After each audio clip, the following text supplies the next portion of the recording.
Welcome back. A.J. Allmendinger failed to qualify today in Texas. Friday, actually, in Texas. Failed to qualify for the race today in Texas is what I'm trying to say. That's going to become the Red Bull Toyota. And that leaves that fledgling team 0 for 3 in its 06 trial run. Bill Elliott missed a show in Charlotte. A.J. this weekend. And, of course, the Atlanta qualifying rained out. Next stop for the Red Bull team, Daytona 500.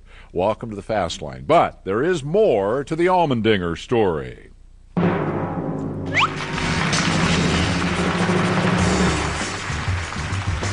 While Toyota, the world's second-largest car maker, is gearing up for NASCAR, the Champ Car World Series excited that Minardi might be coming, and that comparison speaks volumes about Allmendinger's recent career choice. If the frequently reported numbers are correct, A.J. passed up $1 million a year to drive Jerry Forsythe's Champ Car in favor of $9 million over 3 years in Red Bull's Nextel Cup Toyota. That offers a comparison of the economic well-being between those two series.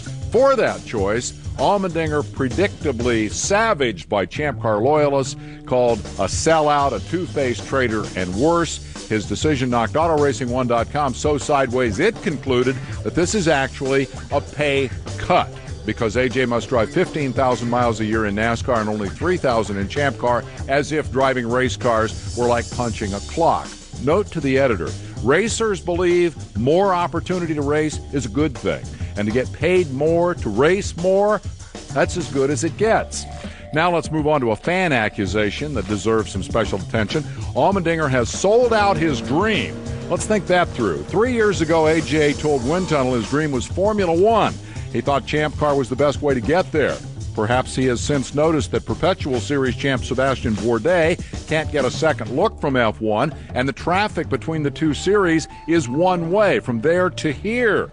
The closest Champ Car will get Allmendinger to the World Championship is having a teammate who once bought a ride in a GP Jaguar. So, if AJ's F1 dream is still the issue, and I doubt that, a better strategy might be, well, signing with a company that owns a Formula One team, maybe.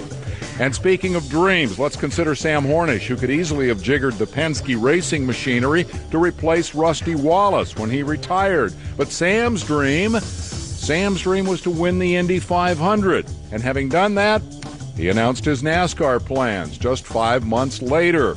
And the conclusion is inescapable. Like it or not, and whether or not it's good for racing, every series in America is now a stepping stone to NASCAR.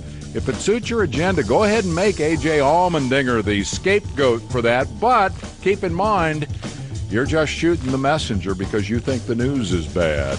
That's my take. Now we'd like to get yours. Racer Magazine Question of the Week asks, is it good or bad that so many top drivers from other series are jumping to NASCAR, and why?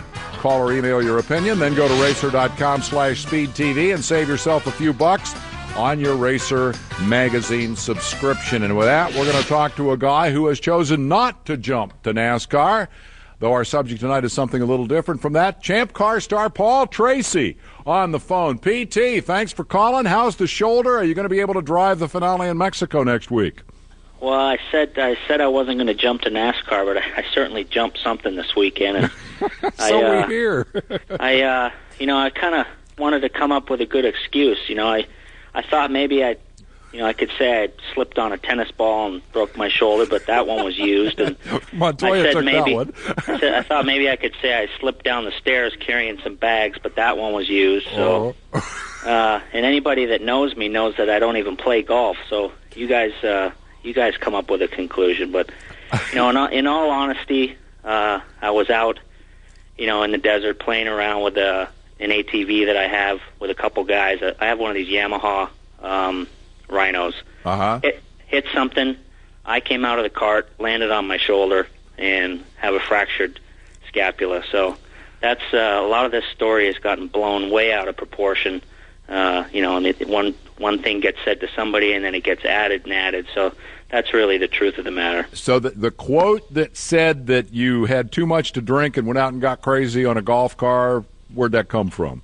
Well, I read that, I said I had a couple of beers in the afternoon watching the Busch race and watching Montoya slap the wall, but I was by no means drunk in any way. I got you.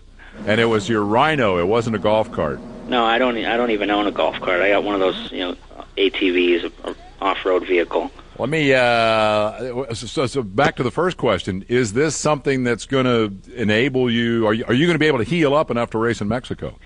Well, on it happened on last Saturday, and Sunday, Monday, Tuesday, Wednesday, I was making huge gains in terms of strength and going to therapy. Dr. Trammell sent me to a guy, a couple doctors here in town, to a therapist. Was working it real hard.